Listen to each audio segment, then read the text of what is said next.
From the High Definition Production Center of Troy University's Broadcast and Digital Network at Troy, Alabama's International University, this is Troy TrojanVision News.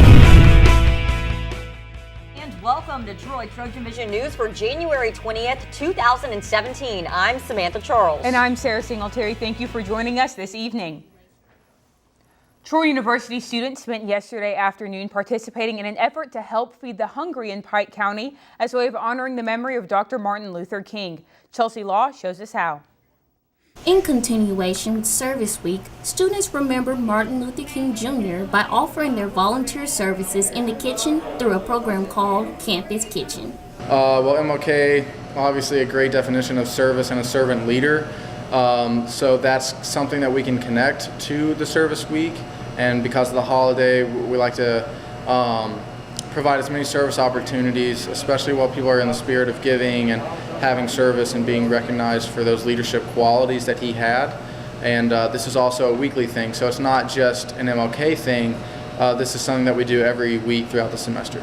On the menu for this week's Campus Kitchen was macaroni and cheese, beef roast, and pork loins. The food is packaged and sent out to underprivileged preschoolers and members of the Boys and Girls Club in the Pike County area. I didn't realize that hunger was so prevalent in Pike County. Being a visitor here through college here, you just see the nice college. You don't necessarily see the hunger and the poverty and suffering that lies beneath the surface. So that was a little bit shocking. After volunteering, Mills felt as if everyone should get involved. I think it'd be great if everybody who attended college here volunteered in some way. I think it's important to giving back to our community and realizing just how fortunate we are and being able to extend that fortune to others. Chelsea Law, Troy, TrojanVision News. If you are interested in participating in future Campus Kitchens activities, you can visit the Civic Engagement Office in 115 Eldred Hall. For some Alabama residents, their knowledge of the Porch Creek Indians is limited to their casinos. Well, last night, the History Department helped shed light on the history of the band. Janae Jordan has the story. On Thursday, the Department of History and Philosophy held their annual McPherson Mitchell Lecture, and the guest speaker was Deirdre Suwannee-Dees. I am the Director and Tribal Archivist at the Porch Band of Creek Indians. I oversee the Office of Archives and Records Management. I work with a fabulous team, one of whom is here with me, Miss Carolyn Peterson, and we preserve archival records. We manage records management programs in the tribe, and we've put them under our custody, trying to preserve them under one roof. The title of her talk was Discovering Lost Treasure. She spoke on the history, culture, and struggles of the Porch Creek Band of Indians. And when people want to know about their heritage and where they come from, which I think we all should know, we can assist them with some of the archival records to help them on their journey of research. The Porch Creek Indians are descendants of a segment of the original Creek Nation, which once covered almost all of Alabama and Georgia.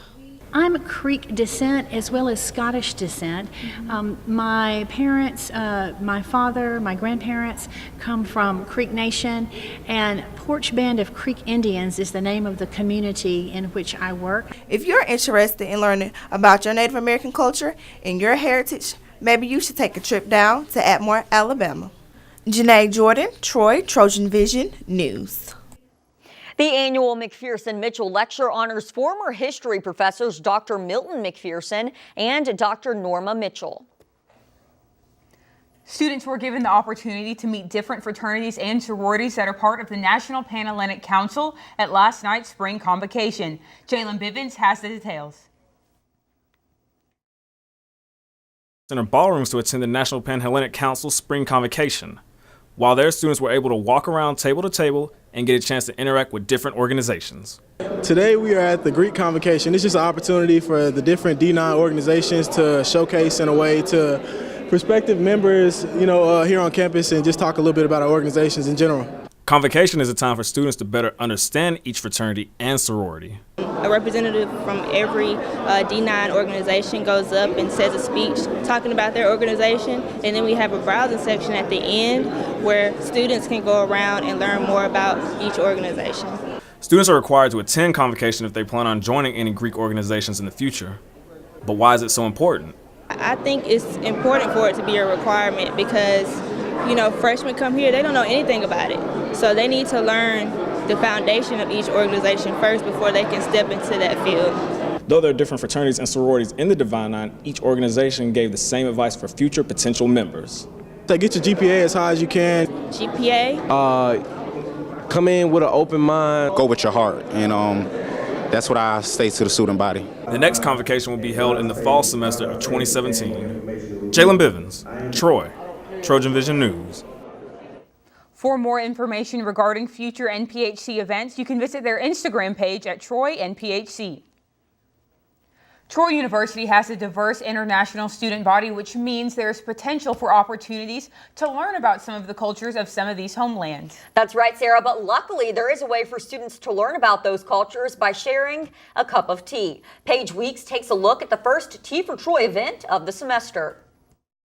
Thursday night, students gathered in Howe Hall to have their first meeting of the semester for Tea for Troy. This week, the students focused on tea from Saudi Arabia and learned some facts about Saudi Arabian culture.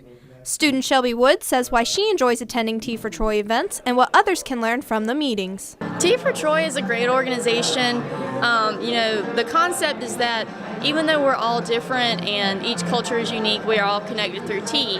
And they try to capitalize on that here, and each tea culture from around the world has the opportunity to share their uniqueness and connect with us as on a different level. ISCO's faculty advisor Joe McCall explains how Tea for Troy was first created. A student named Taylor Fox decided that it would be really cool to have a tea night where students would come together, talk about tea culture, have a social event afterwards where students, international and American students, could get to know each other playing games and drinking tea. Tea for Troy's faculty advisor Deborah Ritter tells how it feels for her to see her students bond over the event. It's so wonderful to see the students outside the classroom talking with students from other countries and the United States. Really just great to see them in a different light and a different elements. It's wonderful. What's one benefit of attending these meetings? Well, the key thing is they get a good cup of tea. Tea for Troy meets every other Thursday night in Howe Hall at 7 p.m. Paige Weeks, Troy, TrojanVision News.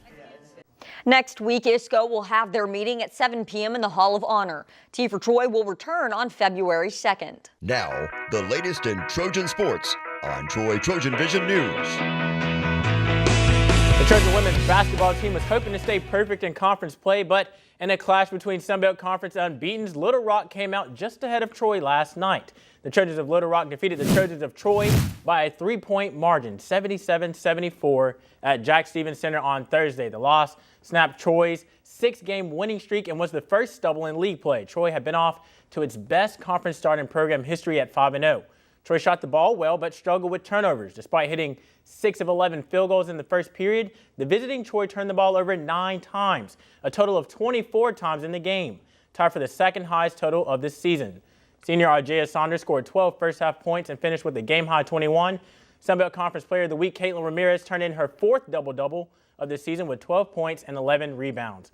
Up next, Troy will complete the Arkansas road swing with a trip to Jonesboro to face off against Arkansas State on Saturday. Tip-off is set for 3 p.m. Back on the road again. The men's basketball team is back on the road again in Sunbelt Conference play. Coach Cunningham has mentioned the toughness of their conference schedule so far, and by the end of this weekend, the Trojans will have played 5 of their first 7 Sunbelt Conference games on the road.